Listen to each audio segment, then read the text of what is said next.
Bonsoir, Bonsoir. merci beaucoup d'être avec nous. Alors tout d'abord, vous pouvez nous parler un peu de votre parcours de cinéaste, vos courts-métrages.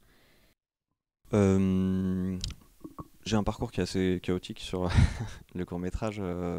J'ai fait beaucoup de films produits un peu en fonds propres, quoi. J'ai jamais eu vraiment d'aide. Une fois, j'ai eu France 2 pour, enfin, j'ai été acheté sur France 2 pour un film, mais rien de très spectaculaire, disons, en court métrage. J'ai pas eu vraiment de carrière de court métrage en réalité. Et le passage de court au format court au long, comment s'est passé? Euh, je me suis jamais posé la question en réalité. Je me suis pas dit je vais faire mon premier long métrage ou j'ai fait les choses comme j'avais l'habitude de les faire, comme je savais les faire quoi. Au contraire, je me suis pas dit d'un coup je vais éclabousser le monde. C'était loin de ça. C'était très modeste la manière dont on a fait le film. On avait très peu d'argent, on avait très peu de moyens, donc je suis resté dans quelque chose à l'économie quoi, et même dans la mise en scène j'ai essayé de me dire il faut pas qu'on voit qu'on soit pauvre quoi. C'était un peu la ligne directrice et en même temps faire ressentir les émotions des personnages. Donc j'étais trop dans ces considérations là pour me poser la question comme sur un financement classique où on a presque un an à se dire c'est mon premier long métrage. Là on l'a fait tellement vite que j'ai pas eu le temps de me poser cette question là quoi. Et vous pouvez nous parler un peu de genèse de ce film, l'origine de l'histoire. Ouais bah c'est un peu une histoire commune. Enfin, moi, c'était un peu ma vie à l'époque. C'était la vie de mes amis aussi beaucoup. Enfin, de plein de gens que je voyais, quoi, que je rencontrais. Moi, à ce moment-là, j'avais décidé de faire une pause dans le cinéma parce que mes courts-métrages étaient pas, je les trouvais pas super. Voilà, je sentais que je me disais peut-être ça a pas marché. Et puis j'ai rencontré l'amour et les problèmes matériels qui viennent pour la vie à deux, quoi, disons, avec la vie à deux. Et du coup, il fallait que bah, je fasse une pause pour pouvoir voilà, subvenir à nos besoins, quoi, vivre, arriver à vivre. Et en fait, donc, la genèse du film, c'est une pause, en fait. C'est de dire j'arrête le cinéma, puis finalement de me mettre à écrire le fait que j'arrête le cinéma, quoi, en fait. Et c'est comme ça qu'est venu le film, en réalité. Donc il y a un côté personnel, Ouais, le autobiographique. film est très personnel pour le coup. Enfin, évidemment, il y a peut-être que 20 ou 30% de vrai dans le film. C'est beaucoup de la fiction, mais disons le point de départ de beaucoup de situations ce sont des choses qu'on a vécues avec Lola, ma femme. Ouais. Le film repose sur les épaules d'un jeune acteur, Aurélien Gabrielli. Comment vous l'avez rencontré et comment vous avez travaillé avec lui? Eh bien, j'avais vu un film qu'il avait fait, enfin, dans lequel il avait tourné, qui s'appelle Quand je ne dors pas, de Tommy Weber. Moi, j'adore ce film, vraiment, je le trouve super. Et en fait, quand j'ai vu le film, je me suis dit, il faut que je travaille avec lui. Et après, c'était facile, il connaissait des gens que je connaissais. Donc, du coup, j'ai récupéré son numéro, je suis allé le voir, je lui ai dit, on a pris un café, je lui ai dit, je vais écrire un film pour toi. Il m'a dit, d'accord, voilà, un peu bêtement. Et on s'est très bien entendu, c'est quelqu'un de très intelligent, de très doué. Et voilà, et donc moi j'arrive un peu. C'était un peu nul quoi. Je lui ai dit, j'ai pris un café avec toi pour te dire que je vais écrire un film pour toi, mais que je l'ai pas écrit quoi. En gros, c'était un peu ça. Et, euh, et après, on a travaillé ensemble. Du coup, on a fait deux courts-métrages ensemble avant. Et puis bah, en fait, pour moi, c'était normal en fait qu'il fasse le long-métrage. Je sais ce qu'il fait. J'ai écrit pour lui, je pensais à lui. Et voilà, il- j'avais l'impression que seul lui était capable de faire ce dont j'avais besoin à ce moment-là. Et puis, je voulais que ce soit lui. Quoi. Voilà, je l'adore. Quoi. Enfin, vraiment. C'est vrai qu'il est un très bon acteur. Est-ce qu'il a improvisé aussi? Très peu. On a eu des moments d'improvisation, mais parce qu'on se connaît, donc il y avait un échange là-dessus. Moi, j'avoue ne pas être très fan de l'improvisation, disons. Enfin, j'ai du mal à laisser improviser les comédiens, disons. C'est arrivé qu'on laisse tourner la caméra, enfin même plusieurs fois on laissait tourner la caméra, voir ce qu'ils proposaient, des choses comme ça, mais il n'y avait pas de moment où j'avais rien et j'ai dit allons-y. Il y avait une séquence, la toute dernière séquence, j'avais pas écrit de dialogue, rien du tout, c'était vraiment juste la situation. parce que j'imaginais que c'était une séquence musicale, donc je me disais, je leur ai dit, allez-y, bavardez un peu. Puis d'un coup, je me suis dit quand même, si on entend le son, parce que c'est une séquence musicale, on entend quand même ce qu'ils se disent. Du coup, on a un peu trouvé des dialogues à ce moment-là, mais il n'y a pas vraiment. Peut-être la séquence où il donne le manuscrit à son agent littéraire, là, on a laissé tourner, et là, ce qu'ils se disent, c'est beaucoup des choses qu'on a gardées d'improvisation qui sont super, l'énervement, tout ça, sont des choses d'improvisation. Et le titre du film, je sais que vous avez parlé tout à l'heure en public, mais... Le titre du film, c'est le titre du livre dans le film, et moi je voulais un titre qui soit un titre à la mode, quoi, un titre que tout le monde donne, qui soit un peu bête, quoi, c'est-à-dire qu'il veuille tout et rien dire, c'est une sorte de phrase valise, quoi, ou que tous les écrivains contemporains utilisent pour se donner un peu de la contenance. J'ai rien contre les écrivains contemporains, parce que d'un coup ça faisait vraiment très... C'était pas l'idée, mais... voilà, je voulais un peu ce truc un peu pompeux à la mode qu'on veut donner à son livre, machin. Et donc j'ai trouvé ça, et puis en fait, de fil en aiguille, en fait, forcément, quand on commence à tourner, qu'on n'a pas de titre, parce qu'on n'avait pas de titre à ce moment-là, c'est devenu le titre du film, un peu malgré moi, parce que je revendique pas tout à fait ce titre. Et il y a un regard ironique dans le film, justement, vers le milieu littéraire parisien. Qu'en pensez-vous? C'était moi, ce qui m'intéressait, c'était le milieu du travail, quoi qu'il arrive, sous toutes ses formes, quoi. Après, c'était évidemment le milieu littéraire. Moi, je pensais beaucoup au cinéma quand j'ai écrit ça. Enfin, je voulais transposer le milieu du cinéma. C'est difficile. Je sais pas si c'est ironique, mais en tout cas, j'ai essayé de tirer le trait au maximum. Ou c'est une sorte de satire, quoi. Je dirais. À la limite, j'ai pas envie d'être ironique là-dessus, quoi. Dans le film, il y a un regard que l'on peut penser négatif vis-à-vis du personnage féminin. Elle ne semble pas solidaire de Labidi, comme si elle n'arrivait pas Ah à le bon? suivre. Ah, ok. Elle n'a pas l'air compréhensif. Qu'elle a peur à un moment. Elle prend peur dans le film. Elle ne cherche pas de son côté à résoudre les problèmes. Au contraire, moi je crois qu'elle est plus forte que lui en fait. Parce que lui il fait beaucoup de bêtises en fait. Ce qu'il fait ça n'a aucun sens. Il les met en danger en réalité, hein. Vraiment, il fait des choses illégales. Et c'est lui qui est de sa propre initiative. On va prendre un autre appart. Enfin, elle a rien demandé en fait. Et ce elle sait, ce qu'elle sent, c'est qu'en fait lui il a besoin d'en passer par là en fait pour presque devenir adulte, quoi. Et en fait, elle le laisse se tromper, quoi. Et c'est une forme d'intelligence, quoi, qui est, moi, je trouve supérieure à l'idée de faire des bêtises, quoi. Et pour ça que c'est pour ça que je pense qu'elle est plus forte que lui, quoi. Accepter, tolérer tout ça, pour moi, c'est hyper dur. Enfin, plus dur de voir quelqu'un se planter et en se disant, il vaut mieux que je le laisse se planter, c'est mieux pour lui, que de se dire, bon, je vais le laisser, et puis il va se planter, en fait, encore plein de fois. Et qu'elle savait que... Enfin, c'est pour ça que je la trouve plus forte que lui, quoi. En même temps, elle hésite beaucoup. Bah, elle a peur, mais c'est normal d'avoir peur. Enfin, ils ont pas de moyens, ils ont rien. Lui, il débarque avec son appart à 1200 euros. Elle a rien, et donc forcément, elle panique, quoi. Elle sort de chez son père, elle vivait encore chez son père avant, donc moi je la comprends. Enfin, et c'est sain en fait de douter. Et comme c'est sain pour lui d'y aller, de dire mais attends, moi je vais gérer, mais en fait le problème initial c'est pas je vais gérer, c'est 1200 euros, quoi.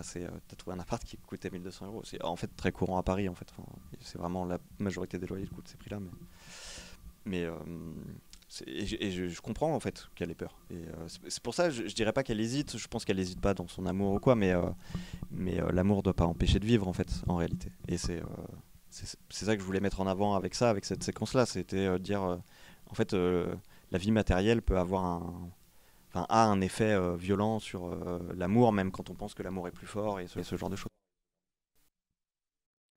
Le roman de Labidi commence avec Mon père est mort.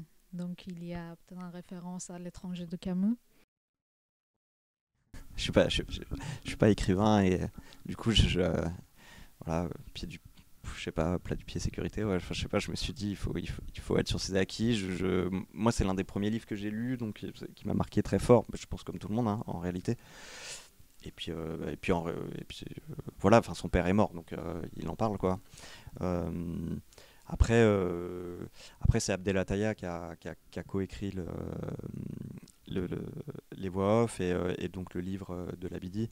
Euh, donc après c'est un échange de nous deux. C'était beaucoup des choses moi qui étaient dans le film mais que je sentais qu'on ne pouvait pas voir immédiatement sur le transfuge de classe, sur le, le- ses origines ethniques, enfin son métissage et tout ça. Et c'était des choses qui me tenaient à cœur de dire. Et je me suis dit, si on ne l'a pas vu avant, il faut qu'on l'entende maintenant. Donc, euh, donc on a travaillé pour trouver ça, quoi. Mais voilà, enfin. Peut-être c'est en lien avec le fait qu'il voulait écrire un livre sur Algérie En fait, aussi. ce que donne son livre, enfin, Le Monde après nous, c'est la sincérité, en fait. C'est un endroit, il a trouvé la sincérité. Il s'est dit, en fait, faut arrêter de croire que je vais écrire un grand roman. C'est pas vrai, en fait. Enfin, je ferai pas la révolution de la littérature, il y en aura plus. Enfin, je veux dire, voilà. Et, euh, et donc ce que je vais faire, c'est être sincère. Et en fait, il le découvre à la mort de son père, en parlant de ça, en laissant un moment parler ses émotions, ses sentiments. Et c'est ça qui m'intéressait, quoi. C'était de dire, il va pas raconter quelque chose qu'il connaît pas, même si on peut évidemment parler de plein de choses qu'on connaît pas. Mais en tout cas, je vais le faire avec des sentiments que j'ai ressentis, quoi. Et c'était ça qui comptait, quoi, à ce moment-là. Il y a une énergie et un regard très vif et fort sur la jeunesse d'aujourd'hui. Est-ce que, qu'est-ce que vous pensez des jeunesses maintenant? Est-ce que vous avez fait de la recherche? Est-ce que... Non, non, bah ça c'est. Je suis peut-être un peu. C'est vrai que je suis plus vieux que les jeunes, mais ça c'est vraiment un truc que nous on vivait, quoi. Après, moi, mon épouse est plus jeune que moi et donc je voyais ses amis, je la voyais, mais en même temps moi j'avais la vie d'un ado en fait pendant longtemps et donc ça. Enfin, disons que ça parle de ce que je connais, de ce que j'ai vu, quoi. Des gens que je connais, de mes amis, de gens que j'ai rencontrés quand je travaillais, disons, de manière matérielle, enfin, que j'écrivais pas des scénarios, quoi. Enfin, je me suis pas documenté, j'ai pas fait de recherche, quoi. Enfin, il suffit d'aller à Paris pour voir qu'en fait tout le monde vit comme ça, en fait. Quand on a entre 20 et 35 ans à Paris, on vit dans ces conditions-là, malheureusement. Et donc en fait, j'ai juste décrit ce que je voyais, quoi. Il n'y a pas eu besoin de me documenter, quoi. Les BD se définissent comme transclasse, bobo, prolo, pauvre. Est-ce que vous aviez pensé déjà avant dans le scénario ou est-ce que c'est une définition de personnage? Ouais, ouais, bah oui, oui. Dans le scénario, il est transfuge de classe puisqu'il passe de fils, enfin d'enfants, disons de bistrotier, quoi, d'un bistrot de quartier qui est pas non plus le grand bistrot qui rapporte des milliers des cents, donc sur une chose de classe moyenne basse, quoi, entre guillemets, à voilà, d'un coup la bourgeoisie intellectuelle parisienne, et le fait de faire ce trajet-là en fait fait que il a pas les il a des codes qui sont différents, mais en même temps, ils lui appartiennent pas, quoi. Il les connaît, il les voit, mais c'est difficile à utiliser, quoi. Il y a une forme de cynisme quand tu utilises les codes qu'on n'a pas acquis à la naissance, entre guillemets. Et donc, c'est une définition du personnage, mais parce que c'était une définition de tous ces personnages-là, en fait. C'était le résumé de leur vie à eux. Et, euh, et parce qu'ils sont bobos et qu'ils sont pauvres aussi, enfin, que l'un n'empêche pas l'autre aussi, en fait. Paradoxalement, que le temps est plus une richesse, enfin, pour eux à cet endroit-là, quoi. Et donc enfin, ça c'était immédiat dans le film. Moi, quand j'ai eu l'idée du film, ça faisait partie vraiment de l'écriture de base, quoi. Enfin, les voix off étaient ce qui était immédiatement le projet du film, quoi, au départ. Qui sont issus d'un livre, comme vous disiez tout à l'heure. Est-ce que c'est un livre qui est publié? Non, non, non. Mais non, mais il existe pas. Enfin, il y a les voix off, quoi. Il y a rien d'autre. On me demande souvent, mais je suis incapable d'écrire un livre. Moi, vraiment, j'ai aucun talent littéraire, quoi. Enfin, c'est une catastrophe. Et pourquoi vous avez choisi Lyon? Parce que je suis originaire de Lyon. J'ai vécu 12 ans là-bas. Enfin, je suis originaire de Paris en réalité, enfin de la région parisienne, mais je suis parti vivre à Lyon. J'ai rencontré mon épouse à Lyon, donc un peu aussi, voilà, une petite dédicace. Il y a une ironie à un moment dans le film. Tu crois que tu fais un film d'auteur français? Oui, oui, bah, je voulais me moquer du titre. Je savais pas à l'époque qu'il y avait autant de titres avec un monde qui allait sortir dedans, avec le mot monde et tout ça. Ça tombe plutôt bien maintenant, mais moi j'aimais pas trop le titre, mon producteur y tenait, donc du coup j'ai écrit cette phrase de dialogue parce que je voulais me moquer du titre, quoi. Je trouvais ça ridicule qu'on donne le titre comme ça au film, mais en même temps, évidemment, que d'un point de vue de sens, sachant que le livre était là, machin, ça allait avec, mais oui, oui, c'est une sorte de caricature aujourd'hui de faire un film et de l'appeler, mettre le mot monde dedans quand on essaye de faire des films d'auteurs français. Et vos futurs projets? Je sais pas, enfin, j'écris, mais ça va vite, comme ça peut aller très lentement dans le cinéma, donc je sais pas encore où est-ce que ça va mener, ce sera différent évidemment. En tout cas, ce que j'ai découvert avec ce film-là, c'est le ton que j'utilise, quoi. Enfin, il y a de l'humour et en même temps ça peut rester très sombre, très mélancolique. Enfin, de naviguer dans les tons, presque dans les genres aussi Il y a à des beaucoup de endroits. comiques aussi, j'ai trouvé. Ouais, c'est ça, ouais. Ouais, j'aime bien jouer avec ça, quoi. Vraiment, je trouve ça important en fait. Et puis nous, on n'avait pas d'argent, mais on rigolait, quoi. Enfin, l'un n'empêche pas l'autre. Vous parliez de films français, vous parliez de Quand je ne dors pas, de films faits avec une économie de moyens. Quelles étaient vos références du coup? J'en avais pas en fait. Aucune? Honnêtement, non, j'avais de la littérature j'avais de la littérature en référence, quoi. J'avais des livres, je pensais à des livres, à des phrases, à des passages de romans, mais j'avais pas de référence cinématographique. Peut-être sur certaines séquences, j'ai dit, ah tiens, on va faire, je sais pas, comme Na Hong Jin dans The Chaser. Enfin, ça m'est peut-être arrivé, mais je n'ai pas demandé à des comédiens aux comédiens de regarder les films, quoi, de regarder les films, parce qu'on n'avait pas les moyens de faire ce genre de film.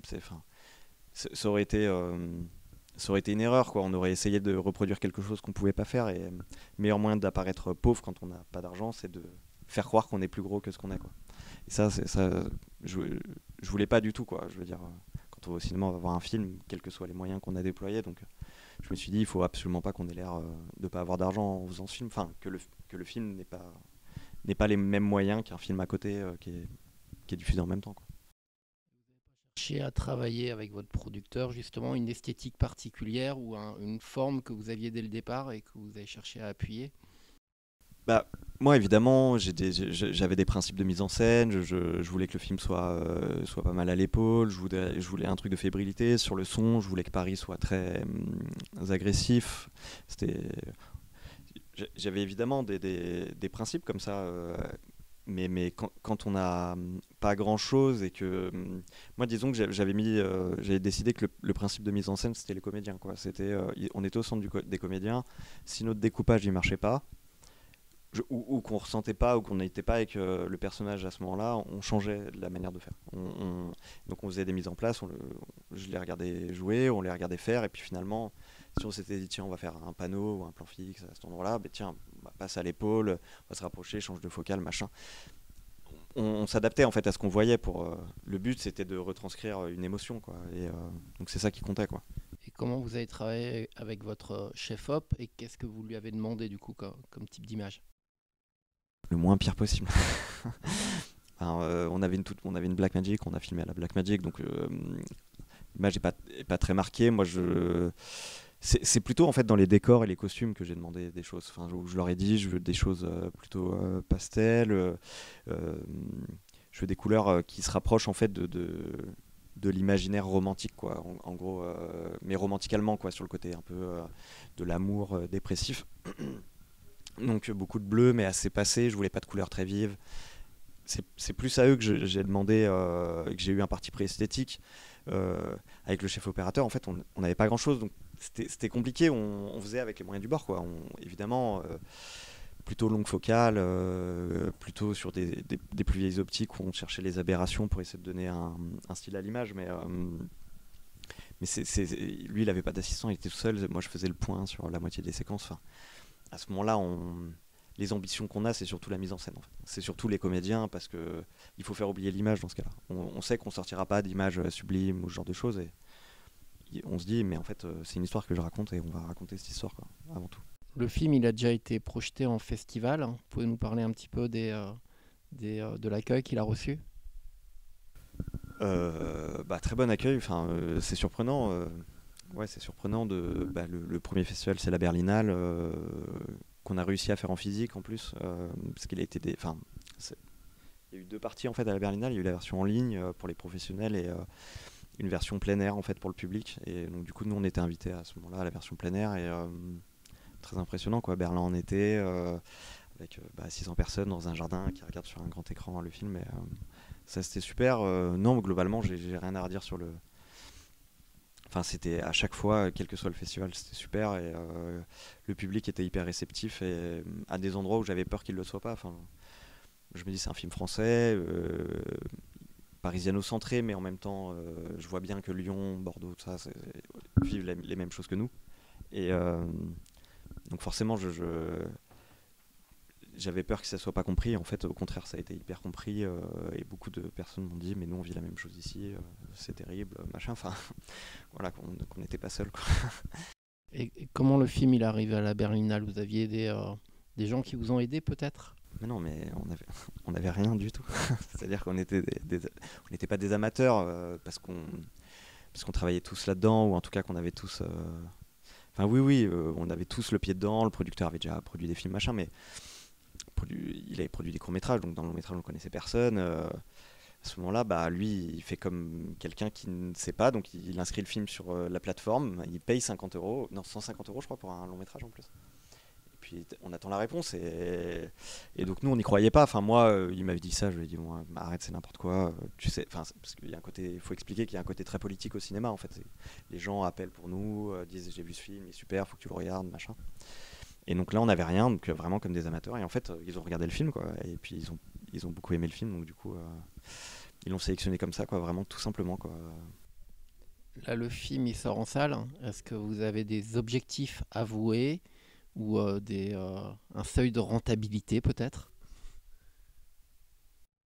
Les objectifs, c'est payer le loyer. Non, non, moi j'ai pas d'objectif. C'est déjà dingue que le film soit en salle. Enfin, vraiment, on part de très très loin. Et, Vous n'avez pas d'emprunt? non, non, si, en fait, on a l'emprunt étudiant de ma femme, donc et puis le loyer, voilà. Donc ça, il faut rembourser ça, mais a priori ça va le faire, je pense. Merci beaucoup. Ouais, merci à vous. Merci. Merci beaucoup.